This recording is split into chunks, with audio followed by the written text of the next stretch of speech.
नमस्कार दोस्तों, आप सभी का स्वागत है एक बार फिर से अपने चैनल भक्ति की शक्ति में। तो दोस्तों, आज हम सुनते हैं निर्जला एकादशी व्रत कथा को। निर्जला एकादशी का व्रत सभी एकादशियों के व्रत में सर्वश्रेष्ठ और सबसे कठिन माना गया है। पद्म पुराण में इस व्रत की महिमा के बारे में विस्तार से बताया गया है कि इस व्रत को करने से आपको सभी एकादशियों का व्रत करने के समान फल की प्राप्ति होती है। पांडवों में भीमसेन को इस व्रत के प्रभाव से स्वर्ग लोक की प्राप्ति हुई थी। व्रत रखने वालों को निर्जला एकादशी की कथा का पाठ करने से संपूर्ण फल की प्राप्ति होती है। तो आइए सुनते हैं इस कथा को विस्तार से। युधिष्ठिर ने कहा, हे जनार्दन, अपरा का सारा महात्म्य मैंने सुन लिया। अब ज्येष्ठ के शुक्ल पक्ष में जो एकादशी हो उसका वर्णन कीजिए। भगवान श्री कृष्ण बोले, राजन, इसका वर्णन परम धर्मात्मा सत्यवती नंदन व्यास जी करेंगे, क्योंकि ये संपूर्ण शास्त्रों के तत्वज्ञ और वेद वेदांतों के पारंगत विद्वान हैं। तब वेद व्यास जी कहने लगे, दोनों ही पक्षों की एकादशियों को भोजन ना करें। द्वादशी को स्नान आदि से पवित्र हो फूलों से भगवान केशव की पूजा करके नित्य कर्म समाप्त होने के पश्चात पहले ब्राह्मणों को भोजन देकर अंत में स्वयं भोजन करें। राजन, जन्ना शौच और मरना शौच में भी एकादशी को भोजन नहीं करना चाहिए। यह सुनकर भीमसेन बोले, परम बुद्धिमान पितामह, मेरी उत्तम बात सुनिए। राजा युधिष्ठिर, माता कुंती, द्रौपदी, अर्जुन, नकुल और सहदेव ये एकादशी को कभी भोजन नहीं करते तथा मुझसे भी हमेशा यही कहते हैं कि भीमसेन, तुम भी एकादशी को ना खाया करो, किंतु मैं इन लोगों से यही कह दिया करता हूँ कि मुझसे भूख सहन नहीं होगी। भीमसेन की बात सुनकर व्यास जी ने कहा, यदि तुम्हें स्वर्गलोक की प्राप्ति अभीष्ट है और नरक को दूषित समझते हो तो दोनों पक्षों की एकादशी को भोजन नहीं करना। भीमसेन बोले, महाबुद्धिमान पितामह, मैं आपके सामने सच्ची बात कहता हूँ, एक बार भोजन करके भी मुझसे व्रत नहीं किया जा सकता, फिर उपवास करके तो मैं रह ही कैसे सकता हूँ। मेरे उदर में व्रक नामक अग्नि सदा प्रज्वलित रहती है, अतः जब मैं बहुत अधिक खाता हूँ तभी यह शांत होती है। इसलिए महामुने, वर्ष भर में केवल एक ही उपवास कर सकता हूँ जिससे स्वर्ग की प्राप्ति सुलभ हो तथा जिसके करने से मैं कल्याण का भागी हो सकूं। ऐसा कोई एक व्रत निश्चय करके बताइए, मैं उसका यथोचित रूप से पालन करूंगा। व्यास जी ने कहा, भीम, जेठ मास में सूर्य वृष राशि पर हो या मिथुन राशि पर शुक्ल पक्ष में जो एकादशी आती है उसका यत्न पूर्वक निर्जल व्रत करो। केवल कुल्ला या आचमन करने के लिए मुख में जल डाल सकते हो, उसको छोड़कर और किसी प्रकार का जल विद्वान पुरुष मुख में ना डाले, अन्यथा व्रत भंग हो जाता है। एकादशी को सूर्योदय से लेकर दूसरे दिन के सूर्योदय तक मनुष्य जल का त्याग करे तो यह व्रत पूर्ण होता है। तदंतर द्वादशी को निर्मल प्रभात काल में स्नान करके ब्राह्मणों को विधि पूर्वक जल और स्वर्ण का दान करें। इस प्रकार सब कार्य पूरा करके जितेंद्रिय पुरुष ब्राह्मणों के साथ भोजन करे। वर्ष भर में जितनी एकादशियां होती हैं उन सब का फल निर्जला एकादशी के सेवन से मनुष्य प्राप्त कर लेता है, इसमें तनिक भी संदेह नहीं है। शंख, चक्र और गदा धारण करने वाले भगवान केशव ने मुझसे कहा था कि यदि मानव सबको छोड़कर एकमात्र मेरी शरण में आ जाए और एकादशी को निराहार रहे तो यह सब पापों से छूट आता है। एकादशी व्रत करने वाले पुरुष के पास विशालकाय, विकराल आकृति और काले रंग वाले दंड पाशधारी भयंकर यमदूत नहीं जाते।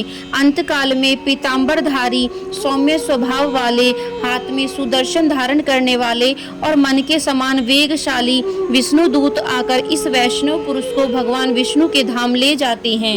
निर्जला एकादशी को पूर्ण यत्न करके उपवास करना चाहिए। तुम भी सब पापों की शांति के लिए यत्न के साथ उपवास और श्री हरि का पूजन करो।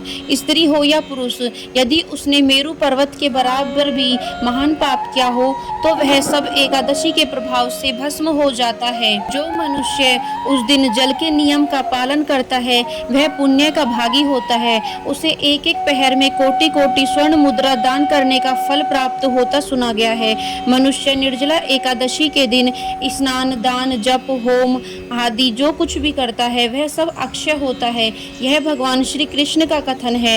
निर्जला एकादशी को विधि पूर्वक उत्तम रीति से उपवास करके मानव वैष्णव पद को प्राप्त कर लेता है। जो मनुष्य एकादशी के दिन अन्न खाता है यह पाप भोजन करता है। इस लोक में वह चांडाल के समान है और मरने पर दुर्गति को प्राप्त होता है। जो ज्येष्ठ के शुक्ल पक्ष में एकादशी को उपवास करके दान देंगे वे परम पद को प्राप्त होंगे। जिन्होंने एकादशी को उपवास किया है ये ब्रह्म हत्यारे, शराबी, चोर तथा गुरुद्रोही होने पर भी सब पातकों से मुक्त हो जाते हैं। कुंती नंदन, निर्जला एकादशी के दिन श्रद्धालु स्त्री पुरुषों के लिए जो विशेष दान और कर्तव्य विहित है उसे सुनो। उस दिन जल में शयन करने वाले भगवान विष्णु का पूजन और जलमयी धेनु का दान करना चाहिए या प्रत्यक्ष धेनु या धृतमयी धेनु का दान उचित है। पर्याप्त दक्षिणा और भांति भांति के मिष्ठानों द्वारा यत्न पूर्वक ब्राह्मणों को संतुष्ट करना चाहिए। ऐसा करने से ब्राह्मण अवश्य संतुष्ट होते हैं और उनके संतुष्ट होने पर श्री हरि मोक्ष प्रदान करते हैं। जिन्होंने सम, दम और दान में प्रवृत्त हो श्री हरि की पूजा और रात्रि में जागरण करते हुए इस निर्जला एकादशी का व्रत किया है उन्होंने अपने साथ ही बीती हुई 100 पीढ़ियों को और आने वाली 100 पीढ़ियों को भगवान वासुदेव के परम धाम में पहुंचा दिया है। निर्जला एकादशी के दिन अन्न, वस्त्र, गौ, जल, सैया, सुंदर आसन, कमंडलू तथा छाता दान करते रहना चाहिए। जो श्रेष्ठ एवं सुपात्र ब्राह्मणों को जूता दान करता है वह सोने के विमान पर बैठकर स्वर्ग लोक में प्रतिष्ठित होता है। जो इस एकादशी की महिमा को भक्ति पूर्वक सुनता तथा जो भक्ति पूर्वक उसका वर्णन करता है वे दोनों स्वर्ग लोक में जाते हैं। चतुर्दशी युक्त अमावस्या को सूर्य ग्रहण के समय श्राद्ध करके मनुष्य जिस फल को प्राप्त करता है वही इसके श्रवण से भी प्राप्त होता है। पहले दंत धावन करके यह नियम लेना चाहिए कि मैं भगवान केशव की प्रसन्नता के लिए एकादशी को निराहार रहकर आचमन के सिवा दूसरे जल का भी त्याग करूंगा। द्वादशी को देव देवेश्वर भगवान विष्णु का पूजन करना चाहिए। गंध, धूप, पुष्प और सुंदर वस्त्र से विधि पूर्वक पूजन करके जल का घड़ा संकल्प करते हुए निम्न मंत्र का उच्चारण करें। देव देव ऋषिकेश संसार नार तारक उद्कुंभ प्रदानेन नया माम परमाम गतिम। संसार सागर से तारने वाले देव देव ऋषिकेश इस जल के घड़े का दान करने से आप मुझे परम गति की प्राप्ति कराइए।